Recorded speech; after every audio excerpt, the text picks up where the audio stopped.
आप सभी भाई बहनों का ब्रेकिंग आध्यात्मिक न्यूज की ज्ञान कक्षा में एक बार फिर स्वागत है। आज की चर्चा का विषय है स्थूल इंद्रियां, बाह्यमुखी। देखिए, स्थूल इंद्रियों के बारे में तो आप जानते ही हो, क्योंकि जो आपका हमारा जो एक स्थूल शरीर है, उसकी जो एक इंद्रियां हैं स्थूल रूप से जो आपको हमें दिखाई देती हैं, उन्हीं को ही देखिए स्थूल इंद्रियां कहा जाता है। हालांकि देखिए, आज जो हमने नीचे जो 5 इंद्रियां केवल ज्ञानेंद्रिय रूप में लिखी हैं, कर्मेंद्रियों को नहीं हमने लिखा, क्योंकि ये ज्ञानेंद्रियां हैं आंख, नाक, कान, त्वचा और जिह्वा। क्योंकि देखिए, एक प्रत्यक्ष रूप से आपकी हमारी जो कर्मेंद्रियां हैं, वो जब भी कोई कार्य करती हैं, जब भी उन कर्म करती हैं, क्रिया करती हैं, तो उसके पीछे उसका लक्ष्य क्या होता है? बिना लक्ष्य के तो हम कोई देखिए कार्य करते ही नहीं। यानी कि कर्मेंद्रिय को हम उतना महत्व नहीं देते जितना हम देखिए ज्ञानेंद्रियों को देते हैं, क्योंकि आपकी हमारी दिनचर्या के पीछे ये ज्ञानेंद्रिय का जो 5 विषय भोग है, इन्हीं के ही सुख होते। ये जो 5 भोग विषय हैं आपके हमारे, ये क्या है? गंध, रस, रूप, स्पर्श और शब्द। हम सभी भाई बहन अपनी आंखों से क्या देखते हैं? रूप को देखते हैं। ये जो हम शीशे में भी अपनी शक्लें देखते रहते हैं ना दिन भर, ये भी तो क्या अपने स्थूल शरीर की शक्ल को ही तो देखते हैं। सजाने संवारने में जो हम एक शीशे का इस्तेमाल करते हैं, तो ये रूप के लिए। और इसी तरह देखिए, नाक से क्या करते हैं हम? गंध, सुगंध भी होती है, दुर्गंध भी, यानी कि गंध का हम रस लेते हैं। और कान से देखिए हम शब्दों का एक सुनने की प्रक्रिया से गुजरते हैं। देखिए, हम जो प्रतिदिन एक वीडियो बनाते हैं, आप सभी भाई बहन किससे सुनते हो? कानों से ही तो सुनते हो ना। और इसी तरह देखिए, त्वचा का क्या सुख है? स्पर्श का। देखिए, हम सर्दियां जब आती है तो धूप सेकते हैं ना, और जब गर्मियां आती हैं तो हम एयर कंडीशन में ठंडी ठंडी हवा खाते हैं। और जब गर्मियां बहुत अधिक हो जाती हैं तो कभी कभी हम जो पहाड़ी इलाकों में जाते हैं, तो ये त्वचा के सुख के लिए जाते हैं। और ये जो एक साधारण मनुष्य देखिए, ये त्वचा का सुख पति पत्नी के स्पर्श का ही मानता है। इसी तरह देखिए, जब हम बच्चों को उठाते हैं, उनसे प्यार करते हैं, तो वो भी एक त्वचा का ही सुख होता है। और ये जो जीभिया का क्या सुख है? ये जो हम भोजन करते हैं, जल पीते हैं, ये रस का सुख है। तो ये 5 आपके हमारे विषय हैं। देखिए, ये विषय कहाँ रहते हैं? ये आपके हमारे सूक्ष्म शरीर के भीतर में होते हैं। तभी तो कहा जाता है ना, सूक्ष्म शरीर देखिए 17 तत्वों का है। और आपका हमारा जो स्थूल शरीर है, वो तो देखिए 5 तत्वों का है। पृथ्वी, जल, अग्नि, वायु, आकाश। इनको स्थूल भूत भी कहा जाता है। हम सभी के देखिए स्थूल शरीर इन्हीं 5 तत्वों के बने हैं, यानी कि पृथ्वी, जल, अग्नि, वायु, आकाश। और इन्हीं के जो सूक्ष्म तत्व हैं, जिनके कारण ये स्थूल भूत का एक सृजन होता है, वो आपके मेरे भोग विषय हैं। देखिए, एक गर्भा काल में जब कोई गर्भ ठहरता है, तो उसके पीछे का जो कारण होता है, वो 5 भोग विषय ही होते हैं। और उसी के ही जो एक स्थूल रूप से जो एक शिशु का निर्माण होता है, 9 माह के बाद माता के गर्भ से जो एक स्थूल रूप से एक जन्म होता है, वो पृथ्वी, जल, अग्नि, वायु, आकाश के ही होता है। देखिए, आज जो हम 5-5, 6-6 फुट के एक बड़े नौजवान बन चुके हैं, कुछ वृद्धावस्था को प्राप्त हो गए, तो सभी में तो देखिए ये 5 तत्वों का ही ये स्थूल शरीर है। और दूसरी विशेष बात, ये जो हमने आंख, नाक, कान, त्वचा और जिह्वा लिखे ना, ये देखिए स्थूल इंद्रिय इसलिए कहा जाता है, क्योंकि शास्त्रों में तो इसको देखिए एक गोलक भी कहा गया, क्योंकि ये तो स्थूल शरीर का एक स्थूल अंग है। देखिए, किसी की यदि आंख नहीं है, तो फिर वो तो एक रूप का जो एक सुख है वो नहीं ले सकता। यानी इसका अभिप्राय क्या है कि ये जो स्थूल शरीर से किसी भी प्रकार की ये अपंगता देखी जा सकती है, वो तो देखिए कर्मों के आधार पे है। लेकिन ये जो इनको जो एक सूक्ष्म शरीर द्वारा जो एक शक्ति मिलती है, उससे किसी की भी कोई अपंगता नहीं होती। यानी कि सूक्ष्म शरीर देखिए 17 तत्वों का है। 5 आपके हमारे भोग विषय जो कि सूक्ष्म भूत भी कहलाते हैं। 5 आपके हमारी ज्ञानेंद्रिय हैं, 5 कर्मेंद्रिय हैं। ये 5 ज्ञानेंद्रिय सूक्ष्म रूप से है ना, उनसे कभी भी किसी की अपंगता नहीं होती। वो तो देखिए सूक्ष्म शरीर के भीतर से वो इन स्थूल गोलकों को एक शक्ति प्रदान करती है। इसी तरह आपके हमारी 5 कर्मेंद्रियां भी एक सूक्ष्म रूप में, ये आपके हमारे सूक्ष्म शरीर का हिस्सा है। ये हो गए 5 विषय, 5 ज्ञानेंद्रियां, 5 कर्मेंद्रियां सूक्ष्म रूप में।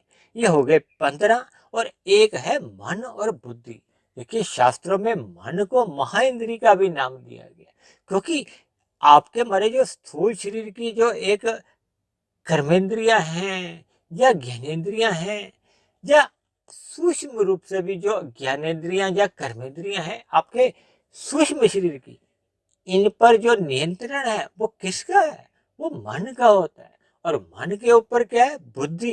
देखिए भगवान श्री कृष्ण ने गीता में ये जो 5 घोड़ों की लगाम अपने हाथ में रखकर एक संदेश दिया, एक शिक्षा दी कि ये जो 5 भोग्य विषय है ना, इनको हमने एक सतोगुण की लगाम से नियंत्रण में रखना चाहिए। सतोगुण का अभिप्राय क्या है? ज्ञान से लिया जाता है, गुरु से भी लिया जाता है, परमात्मा से भी ले लिया जाता है। क्योंकि देखिए वैसे तो परमात्मा तो देखिए विशुद्ध सत्वगुण ही सकता है। ये जो प्रकृति का जो सत्वगुण है ये मलिन सत्वगुण कहा जाता है। लेकिन यहाँ सत्वगुण का अर्थ देखिए ज्ञान से लिया जाता है। जब जब मनुष्य को शास्त्रों का ज्ञान रहता है तो फिर ये जो आपके हमारे स्थूल शरीर की जो एक इंद्रियां हैं, ये देखिए फिर एक अमर्यादित नहीं होती। क्योंकि देखिए ये स्थूल इंद्रियां हैं तो ये इनके साथ मैंने जो लिखा हुआ ना, बाह्यमुखी। जैसे कभी कभी देखिए आपने 2 शब्द सुने होंगे ना, बाह्यकरण और अंतःकरण। देखिए अंतःकरण किसको कहते हैं? जो आपके हमारे सूक्ष्म और कारण शरीर का हिस्सा होता है। देखिए मन और बुद्धि को सूक्ष्म शरीर का हिस्सा माना जाता है, और इसी तरह अहंकार को कारण शरीर का एक तत्व माना जाता है। और ये जो आपके हमारे स्थूल शरीर की जो एक इंद्रियां हैं, इनको बाह्यमुखी इसलिए कहा जाता है कि ये बाहर के स्तर पर जो भी कार्य करते हैं या जैसा भी हम सुख लेते हैं, उसका प्रभाव देखिए अन्यों पे भी पड़ता है। यानी कि उसका जितना भी जो कर्माशय बनता है, देखिए कर्माशय किसका बनता है? जो हम स्थूल शरीर के स्तर पर कर्म करते हैं, जो हम मन के स्तर पर मानसिक रूप से जो कर्म करते हैं, चाहे वो राग पूर्वक करते हैं, चाहे द्वेष पूर्वक करते हैं, या किसी भी प्रकार का देखिए जो हम चिंतन करते हैं, उसका कोई कर्माशय नहीं बनता। दूसरे सरल शब्दों में आप यूं भी कह सकते हो कि शारीरिक रूप से, यानी कि स्थूल शरीर के स्तर पर हम जो भी कर्म करते हैं उनका ही कर्माशय बनता है।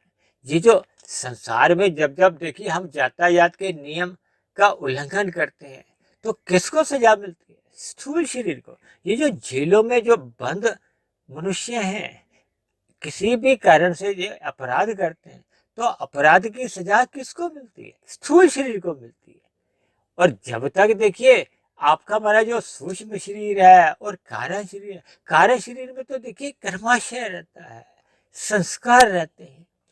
अक्सर कहा जाता है ना, जब तक देखिए किसी का कोई स्वभाव नहीं सुधरता, या कारण शरीर में जैसे जैसे उसके भोग के संस्कार को हो, बुरे संस्कार बने रहते हैं, तो जैसे ही वो जेल से अपनी सजा काट के आता है, वो पुनः फिर वही जो उसके बने हुए बुरे संस्कार होते हैं वो फिर उसको अपराध जगत में लगा देते हैं। और यदि उसके अंतःकरण में, उसके स्वभाव में, यानी कि उसके संस्कारों में एक सकारात्मक परिवर्तन आ गया तो फिर उसके स्थूल शरीर की जो एक ज्ञानेंद्रियां हैं, कर्मेंद्रिय हैं, फिर उनके भी कार्यों में एक परिवर्तन आ जाता है। यानी कि उसका एक जीवन में जो एक कर्मों की दिशा है या सुख भोगने की जो एक इच्छाएं हैं, उनमें फिर परिवर्तन आ जाता है।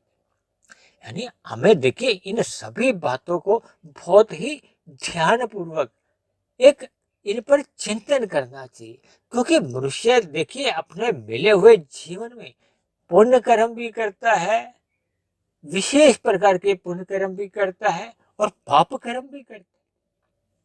यदि मनुष्य अपने मिले हुए जीवन में पाप कर्म नहीं करता होता तो ये जो 80 लाख प्रकार की जो जोनियां है, देखिए कुल तो 84 लाख प्रकार की जोनियां है। शास्त्रों में कहा गया ना कि ये 84 लाख प्रकार की जोनियां है, और 84 में से देखिए 80 लाख प्रकार की जोनियां ये दंड रूप में है, ये तामसी जोनियां हैं, जो कि आप और हम देखिए कितनी जोनियां तो अपने घरों के आसपास ही देखते हैं। और ये जो पेड़ पौधे हैं, वनस्पति हैं, ये भी देखिए 9 लाख प्रकार की बताई गई है। इसी तरह देखिए पशु 30 लाख प्रकार के। तो ये जो नीचे की जो 80 लाख प्रकार की जोड़ियों का जो आंकड़ा है, वो तो आपको हमें देखिए एक चिंतन के रूप में हमें इस पर थोड़ा विचार करना होगा, क्योंकि मनुष्य जोनि का और अन्य जोनियों का तो ये जो एक अनुपात में जो इतना अधिक फर्क है, ये आपको हमें क्या इशारा करता है कि मनुष्य अपने मिले हुए जीवन में पाप कर्म अधिक कर जाता है। अब देखिए, क्योंकि पाप कर्म होते हैं तो ये किससे होते हैं? ये बाहरी जो आपके हमारे स्थूल शरीर की कर्मेंद्रियां हैं। और पाप कर्म क्यों होते हैं? क्योंकि आपके हमारे जो 5 भोग विषय हैं, जिनका हम 5 सुख लेना चाहते हैं, वो हमने बताया ना। देखिए ये जो आंख, नाक, कान, त्वचा और जिह्वा द्वारा तो देखिए हम स्थूल रूप से सुख लेते हैं। हम मानसिक रूप से तो देखिए सुख नहीं ले रहे। मानसिक देखिए, आपने जैसे रसगुल्ला खाना है तो रसगुल्ला आप स्थूल रूप से ही अपने उसका जीभ में कहो, मुंह पे रख के उसका स्वाद लेते हो। मन से यदि आप चिंतन करते हो कि मैं रसगुल्ला खा रहा हूं, तो आपको उसकी कोई सुख की प्रतीति नहीं होती। देखिए सुख की प्रतीति कब होती है? जब आपके मुंह में रसगुल्ला जाता है। देखिए इन सभी बातों को आप बहुत ही ध्यान पूर्वक समझो, क्योंकि आपके हमारे स्थूल शरीर जैसे जैसे कर्म करते हैं, क्योंकि हम सभी भाई बहन तो देखिए मनुष्य जोनि को देखिए कर्म जोनि कहा गया। और मैंने तो देखिए थोड़े दिन पहले एक चर्चा की थी ना, परीक्षा जोनि। परीक्षा किसकी हो रही? आपके हमारे कर्मों की होती है। जैसे हम देखिए भौतिक जगत में अपनी 10वीं कक्षा की, 12वीं कक्षा की, कॉलेज की परीक्षा में बैठते हैं, तो जैसे जैसे प्रश्न आते हैं उनका हम उत्तर देते हैं। तो इसी तरह हम अपने मिले हुए जीवन में देखिए जिस सुख को हमने भोगना होता है, उन्हीं की प्राप्ति के लिए तो मनुष्य कर्म करता है। देखिए रजोगुण में रह के जब हम पुण्य कर्म करते हैं तो हम अन्य जीवों को तंग नहीं करते, पीड़ा नहीं देते, उनको दुख नहीं देते। फिर हम शास्त्रों के अनुसार देखिए धर्मानुसार कर्म करते हैं। 4 प्रकार के पुरुषार्थ कहेगी ना, धर्म, अर्थ, काम, मोक्ष। जब जब आपके हमारे जीवन में धर्म सर्वोपरि होता है। धर्म क्या है? सत्वगुण। और धन क्या है? अर्थ। अर्थ को जो देखिए धन कहते हैं ना। ये जो कहते हैं ना अर्थशास्त्र, जो इकोनॉमिक्स में पढ़ाया जाता है, वो क्या पढ़ाया जाता है कि कैसे हमने अधिक धन कमाना है। और धन किस लिए कमाना है? कोई खाने की वस्तु तो धन है नहीं। देखिए हम कोई 500 का नोट नहीं खाते, कोई 2000 का नोट नाश्ते में नहीं करते। हम तो देखिए उस धन को इसलिए कमाते हैं कि उससे हमें पदार्थ मिलते हैं, यानी कि विभिन्न प्रकार के हम जो एक रस हैं, उन 5 भोग्य विषयों के, उनके हम एक खरीदा खरीदी करते हैं, उनको हम खरीदते हैं। तो ये जो 5 स्थूल शरीर के जो एक 5 स्थूल ज्ञानेंद्रियां हैं, ये जो हमने 5 लिखी, ये बाहर मुखी कहलाती हैं। और इसमें भी पूरी सच्चाई है कि यदि आपका हमारा मन इन बाहरी इंद्रियों को, यानी कि आंख, नाक, कान, त्वचा और जिह्वा को एक नियंत्रण में रखता है। देखिए मन क्या है? यदि एक सात्विक स्थिति में रहता है तो फिर वो इन पर एक काबू पा लेता है, नियंत्रण पा लेता है। और यदि मन ही राजसी है, यानी कि मन की ही विषय भोगों को भोगने की रुचि है, तो फिर वो इन स्थूल जो एक इंद्रियां हैं इनके साथ उसका एक मेल मिलाप बन जाता है और फिर भोग होने शुरू हो जाते हैं। देखिए जब जब मन की एक राष्ट्रीय स्थिति होती है, राष्ट्रीय स्थिति कब बन रही है? जब हम सतोगुण की लगाम एक ढीली कर देते हैं, छोड़ देते हैं, तो फिर वो मन इन विषय भोगों की गलियों में फिर वो फिसल जाता है। देखिए एक साधारण सी बात है, जब हम विषय भोगों में फिसल जाते हैं तो फिर हम फिसल कर देखिए कभी कभी फिर हम तमोगुण में भी गिर जाते हैं। तमोगुण में गिरने का अभिप्राय क्या है कि जब मनुष्य उन विषय भोगों की प्राप्ति के लिए अन्य मनुष्यों के साथ छल कपट ठगी हेरा फेरी करता है, अपने जीविका के स्वाद के लिए पशु पक्षियों का वध कर जाता है, तो ये सभी फिर पाप श्रेणी में उसके कर्म गिने जाते हैं। तब ऐसी स्थिति में देखिए कारण शरीर में फिर कर्माशय कैसा बनता है? वो पाप कर्मों का बनने लगता है। और मनुष्य योनि तो देखिए तभी मिलती है जब संचित कर्मों में पाप और पुण्य कर्मों की तुल्यता बनी रहती है या पुण्य कर्मों की अधिकता होती है। और अभी मैंने बताया ना पुण्य कर्म दो प्रकार के होते हैं। जब हम रजोगुण में रहते हुए पुण्य कर्म करते हैं वो साधारण पुण्य कर्म होते हैं। रजोगुण में पुण्य कर्म में अभिप्राय है कि जब हम अन्य जीवों को दुख नहीं देते और अपने सुख को सुनिश्चित कर लेते हैं। और सतोगुणी पुण्य कर्म क्या है? वो विशेष पुण्य कर्म है जब हम देखिए परोपकार के कार्य करते हैं, कबूतरों को एक मक्का बाजरा दे देते हैं, इसी तरह देखिए गाय को हम भोजन देते हैं, ग्रास देते हैं, कुत्तों को रोटी दे दी, दूध पिला दिया, यानी विभिन्न प्रकार के हम परोपकार के कार्य करते हैं। अन्य निर्बल मनुष्यों की हम सहायता करते हैं, भंडारे लगाते हैं, उनको वस्त्र देते हैं, शिक्षा के एक साधन जुटवाते हैं। और इसी तरह देखिए हम धर्म के प्रचार के लिए हम सात्विक कार्य करते हैं। जब जब हम सात्विक पुण्य कर्म करते हैं और आपका हमारा लक्ष्य क्या है कि पहले अन्यों को सुख मिले फिर बाद में मुझे भी सुख मिले, तो ये विशेष प्रकार के पुण्य कर्म होते हैं। ये साधारण पुण्य कर्मों से और अधिक अच्छे माने जाते हैं। जैसे देखिए रजोगुण से सतोगुण 10 गुना और अच्छा माना जाता है। कहा जाता है ना शास्त्रों में कि तमोगुण से 10 गुना अच्छा रजोगुण है, रजोगुण से भी 10 गुना अच्छा सतोगुण है। और इसी बात को आगे ले जाते हुए मैंने विशुद्ध सत्वगुण जो कि परमात्मा के लिए कहा जाता है वो सत्वगुण से भी 10 गुना अच्छा है। ये सत्वगुण क्या है? देखिए एक ब्रेक है, जैसे हम स्कूटर चलाते हैं, कार चलाते हैं, क्या बिना ब्रेक के देखिए हम चलाने का जोखिम लेते हैं? जबकि हम देखिए दिन भर अपने जीवन में बिना सत्संग किए हुए, बिना सत्वगुण एक अर्जित किए हुए, बिना सत्वगुण की वृद्धि के, यानी कि बिना ब्रेक के ही हम अपने स्थूल शरीर को इधर उधर आवारागर्दी करने देते हैं इन विषय भोगों की गलियों में, तो देखिए फिर दुर्घटनाएं तो होंगी। देखिए जब जब कार स्कूटर में ब्रेक ही नहीं है, जहां ब्रेक लगानी है वहां फिर ब्रेक तो लगेगी नहीं। यानी कि जब जब आपका हमारा सत्वगुण न्यून स्थिति में होता है, ब्रेक कमजोर होती है, तो फिर ये जो विषय भोगों की गलियों में देखिए ये तो आपके हमारे जो स्थूल शरीर की जो एक इंद्रियां हैं ये तो देखिए भार्यमुखी हैं। फिर भार्यमुखी में देखिए ये विषय भोगों से प्रेरित होते हुए फिर ये पाप कर्मों में ही लिप्त रहती है। इसीलिए देखिए शास्त्रों में 4 पुरुषार्थ कहे गए और पहले स्थान पे किसको रखा गया? धर्म को। धर्म का अभिप्राय देखिए सत्वगुण से ही होता है। और यदि हम देखिए अपने जीवन में सत्वगुण को हटा देते हैं, ब्रेक को हटा देते हैं, धर्म को हटा देते हैं, तो फिर आपका हमारा क्या है? फिर वो अर्थ तो देखिए तमोगुण है। काम क्या है?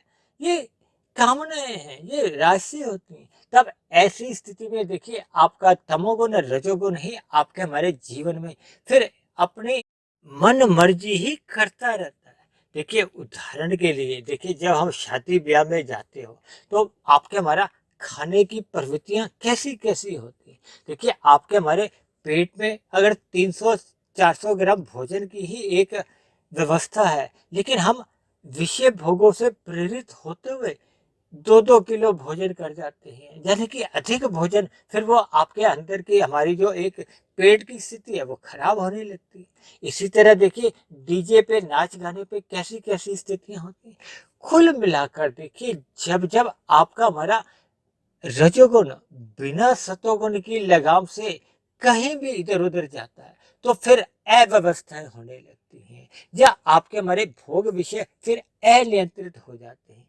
तो इसलिए हम सभी भाई-बहनों को अपने मिले हुए जीवन में सत्संग करते रहना चाहिए, ब्रह्म मुहूर्त में उठना चाहिए। जब-जब देखिए हम ब्रह्म मुहूर्त में उठते हैं, साधना करते हैं, क्योंकि ब्रह्म मुहूर्त तो देखिए सतोगुण की एक शुद्धतम अवस्था कही शुद्धतम अवस्था का जब मनुष्य संग कर लेता है, तब ऐसी स्थिति में उसके स्वभाव में एक महत्वपूर्ण परिवर्तन आने लगता है। उसके कारण शरीर में शुभ संस्कार बनने लगते हैं। पहले के जो भोग के संस्कार होते हैं, वो क्रमशः शिथिल होने लगते हैं, कमजोर होने लगते हैं और धीरे-धीरे वो दग्ध-बीज होने लगते हैं। जब मनुष्य देखिए ब्रह्म मुहूर्त में उठता है, तब ऐसी स्थिति में जब वो दिन में रजोगुण प्रधान होता है, तब वो अपने विषय भोगों की गलियों से अपने स्थूल शरीर को, जो कि आपकी हमारी इंद्रियां क्योंकि भार्यमुखी हैं, फिर उस पर एक ब्रह्म मुहूर्त में किए गए सत्संग का एक नियंत्रण बना रहता है। तब ऐसी स्थिति में आपके हमारे स्थूल शरीर की जो एक ये 5 ज्ञानेंद्रिय हैं या कर्मेंद्रिय हैं, ये फिर बिना लगाम के नहीं चलती, यानी अनियंत्रित स्थिति में कहो, अनियंत्रित दिशा में नहीं जाती, यानी कि आपके हमारा रजोगुण एक मर्यादा में रहता है। जब रजोगुण मर्यादा में आ जाता है, तो फिर मनुष्य का जो एक तमोगुण है, वो मल रूप में आने से ही एक रुक जाता है, यानी कि मनुष्य रात को फिर जल्दी सो जाता है। जब देखिए दूषित तमोगुण का एक प्रभाव चल रहा होता है, तो हमें देखिए नींद लेनी चाहिए। देखिए इन सभी बातों को हमें अर्थपूर्वक समझना होगा, यानी कि आपके हमारे जीवन में ये जो पशु वृत्तियां हैं, इनसे ऊपर उठते हुए हमें सत्संग करना चाहिए। देखिए आहार मैथुन निंद्रा भय, ये तो पशु वृत्तियां कही गई है। आखिर मनुष्य जीवन पाकर भी हम सभी भाई बहन देखिए इन पशु वृत्तियों में ही लिप्त रहते हैं, यानी कि अपने स्थूल शरीर की जो एक 5 ज्ञानेंद्रिय हैं, इनको बिना लगाम के इधर उधर घूमने देते हैं, आवारागर्दी करने देते हैं। तब ऐसी स्थिति में आपका हमारा जीवन की क्या दिशा होगी? देखिए इन सभी बातों पर आप स्वयं ही चिंतन करें, ताकि आपके हमारे ये जो स्थूल शरीर की इंद्रियां हैं, वो सहज ही नियंत्रण में आ जाए। इसके लिए हम सभी भाई बहनों को अपने मिले हुए जीवन में अपनी ब्रेक को एक सही स्थिति में रखना होगा, यानी कि अपना सत्वगुण बढ़ाना होगा।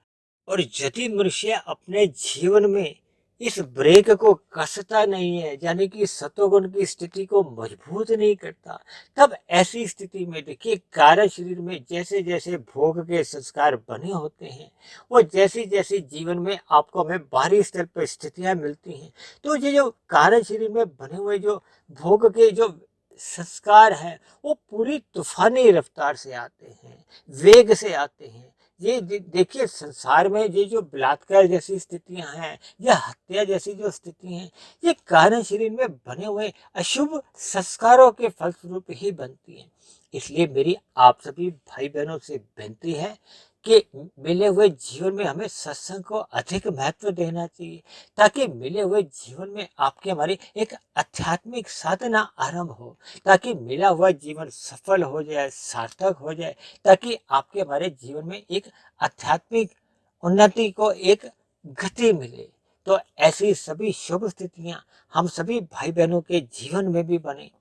इन्हीं शुभकामनाओं के साथ आज की चर्चा विशेष को हम यही विश्राम देते हैं। यदि बनी हुई वीडियो आपको तर्क संगत, ज्ञानवर्धक लगती हो, प्रेरणादायक लगती हो, तो मेरी आप सभी भाई बहनों से विनती है कि इस बनी हुई वीडियो विशेष को आप अधिक से अधिक भाई बहनों में शेयर करें, ताकि समाज में एक सतोगुणी वातावरण का विस्तार हो उस सतोगुणी वातावरण में हम सभी भाई बहनों का सुखमय जीवन बीते, परमात्मा में सदा प्रीति बनी रही। और यदि चर्चा विशेष संबंधित आपका कोई प्रश्न हो या मेरे आध्यात्मिक ज्ञानात्मक चैनल सुधीर भाटिया फकीर के प्रति आपका कोई सुझाव हो, या मेरी कही गई बातें आपको तर्क संगत आधी अधूरी लगती हो, यानी मेरे कही गई बातों पर आपको किसी प्रकार की कोई आपत्ति हो, शिकायत हो, इन सभी बातों को आप नीचे दी गए कमेंट्स बॉक्स पर जाकर अपने प्रश्न, अपने सुझाव या अपनी एक शिकायत भी लिख सकते हो। तो अब चर्चा विशेष को यहीं विश्राम देते हैं। कल फिर मिलते हैं एक नए विषय को लेकर, एक नए संदेश के साथ। तब तक आप सभी भाई बहनों का बहुत बहुत धन्यवाद।